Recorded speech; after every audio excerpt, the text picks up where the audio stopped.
राजकुमार भाटी ने ब्राह्मणों की तुलना वैश्याओं से किया है। इस वीडियो में अंत तक बने रहिए। हम बताएंगे कि उन्होंने ऐसा क्यों कहा कि मनुस्मृति बहुत ही घटिया ग्रंथ है, ऐसे ग्रंथ को कूड़े में फेंक देना चाहिए और इससे बहन कुमारी मायावती को इतना तकलीफ क्यों है। मनुस्मृति एक बहुत घटिया ग्रंथ है, ऐसे ग्रंथ को कूड़े में फेंक देना चाहिए। समाजवादी पार्टी के प्रवक्ता राजकुमार भाटी ने बयान दिया है कि न तो ब्राह्मण अच्छा होता है और न ही कोई वैश्य, जिसके बाद ब्राह्मण समाज और कई ब्राह्मण संगठनों में नाराजगी फैल गई। लेकिन राजकुमार भाटी के इस बयान से अगर सबसे ज्यादा किसी को दुख पहुंचा है तो वो है बहन कुमारी मायावती। जी हाँ, उत्तर प्रदेश के पूर्व मुख्यमंत्री और बीएसपी यानी बहुजन समाज पार्टी की प्रमुख बहन कुमारी मायावती को राजकुमार भाटी के इस बयान का सबसे ज्यादा दुख है और उन्होंने अखिलेश यादव से माफी मांगने की मांग कर दी है। क्या है पूरा मामला, आइए आज के इस वीडियो में जानते हैं। मैं आकृति और आप देख रहे हैं MNT न्यूज नेटवर्क। बहन कुमारी मायावती की छवि बहुजन समाज के एक मजबूत नेता के रूप में उभरी थी, लेकिन धीरे धीरे मनुवाद पार्टी पर हावी होता गया। आलम यह है कि अब बीएसपी को ब्राह्मण समाज पार्टी कहना ज्यादा ठीक रहेगा, क्योंकि पिछले कुछ सालों में जिस तरह मायावती का ब्राह्मण मुंह निकल कर आया है, उससे यही लगता है कि अब बीएसपी बहुजनों की नहीं बल्कि ब्राह्मणों की पार्टी बन चुकी है। हाल ही में समाजवादी पार्टी के प्रवक्ता राजकुमार भाटी के एक विवादित बयान के बाद गाजियाबाद के कविनगर थाने में एफआईआर दर्ज की गई है। हालांकि ये बयान राजकुमार भाटी का भी नहीं है, बल्कि एक कार्यक्रम में एक दोहे को वो माफी के साथ दोहराते हैं। भाटी ने कहा था, न तो ब्राह्मण अच्छा होता है और न ही कोई तवायफ। ब्राह्मण भला न वैश्या, इनमें भला न कोई, और कोई वैश्या तो भली ब्राह्मण भला न। तो एक पत्रकार महोदय मुझे बार बार ये मुहावरा वो सुनाते थे दोहा के गूजर अहीर कंजर कुत्ता बिल्ली बंदर, ये छह ना होते तो खुले किवाड़ों सोते।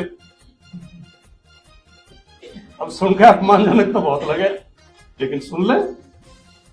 फिर मुझे एक किसी सज्जन ने कहा, मैंने उससे कहा यार वो ऐसे सुनाता है बार बार मुझे। उन्होंने कहा ये दोहा सुना दे करो उसे। यद्यपि मैंने वो दोहा कहीं सुनाया नहीं और आज बोल देता हूं माफी के साथ। मुझे खुद अच्छा नहीं लगा इसलिए मैंने कहीं सुनाया नहीं, लेकिन आज बोल देता हूं क्योंकि इसी विषय पर कार्यक्रम है।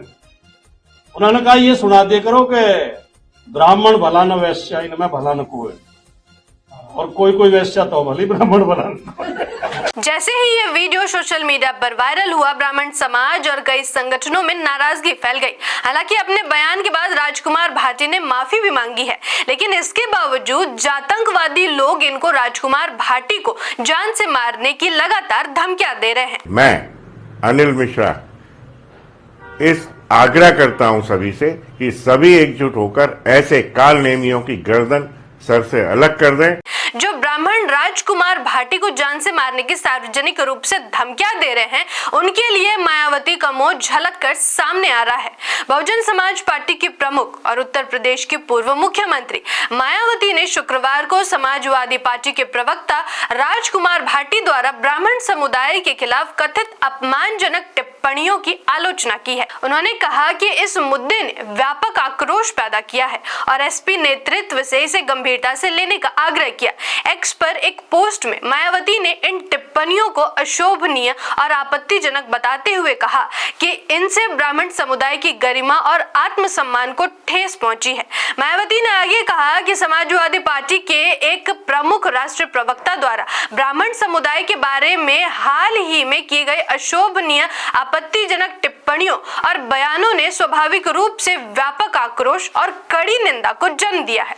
बहन कुमारी मायावती ने आगे जोर देते हुए कहा कि किसी भी सूरत में सपा प्रवक्ता के गैर जिम्मेदाराना बयानों से ब्राह्मण समुदाय की गरिमा, सम्मान और आत्मसम्मान को ठेस पहुंची है। इसे गंभीरता से लिया जाना चाहिए और सपा प्रमुख को तुरंत इसका संज्ञान लेना चाहिए। ब्राह्मण समुदाय से माफी मांगनी चाहिए और खेद व्यक्त करना चाहिए, यही उचित कार्रवाई होगी। ये बहुजन समाज पार्टी की प्रमुख मायावती के शब्द हैं।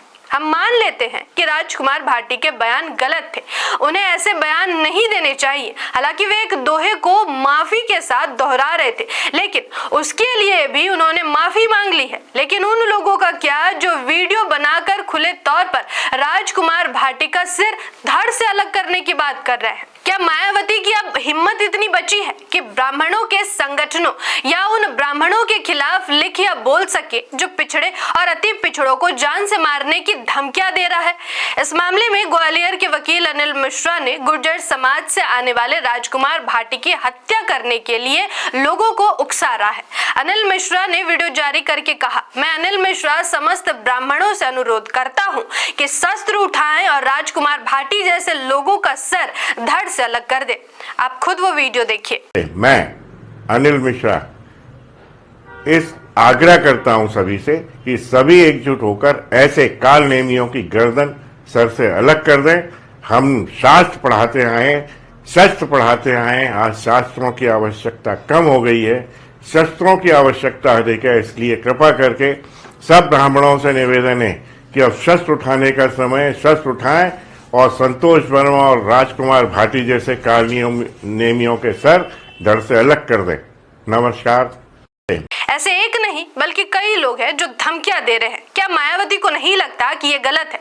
जबकि राजकुमार भाटी ने मामले को शांत करने के लिए माफी भी मांग ली है, लेकिन इसके बावजूद अनिल मिश्रा जैसे जातंकवादी लोग खुलेआम धमकियां दे रहे हैं।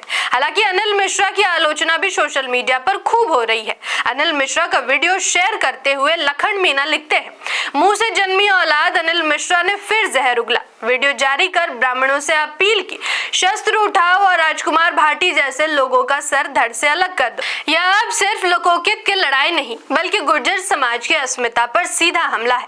सम्राट मिहिर भोज के वंशज संज्ञान ले और जातंकवादी अनिल मिश्रा को सबक सिखाएं। हम राजकुमार भाटी जी के साथ मजबूती से खड़े हैं।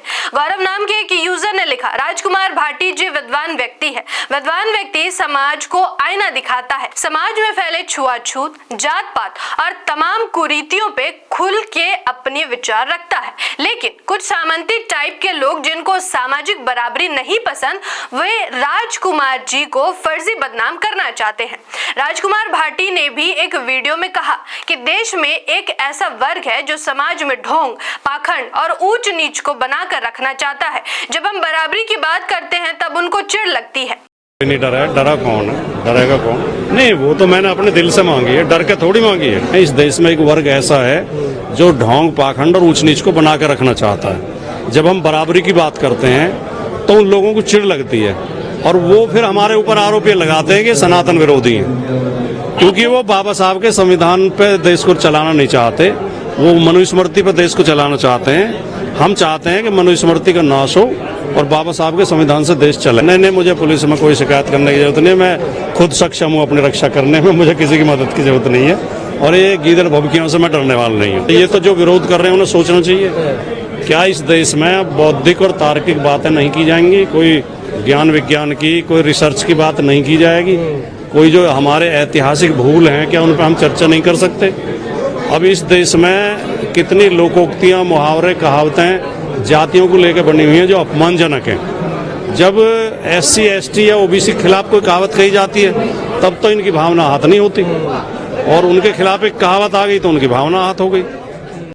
जब उनसे पूछा गया कि मनुस्मृति को आप मानते हैं तो उन्होंने कहा कि मनुस्मृति बहुत ही घटिया ग्रंथ है, ऐसे ग्रंथ को कूड़े में फेंक देना चाहिए। मनुस्मृति को मानते हैं सर आप? मनुस्मृति एक बहुत घटिया ग्रंथ है, ऐसे ग्रंथ को कूड़े में फेंक देना चाहिए। मेरी नियत।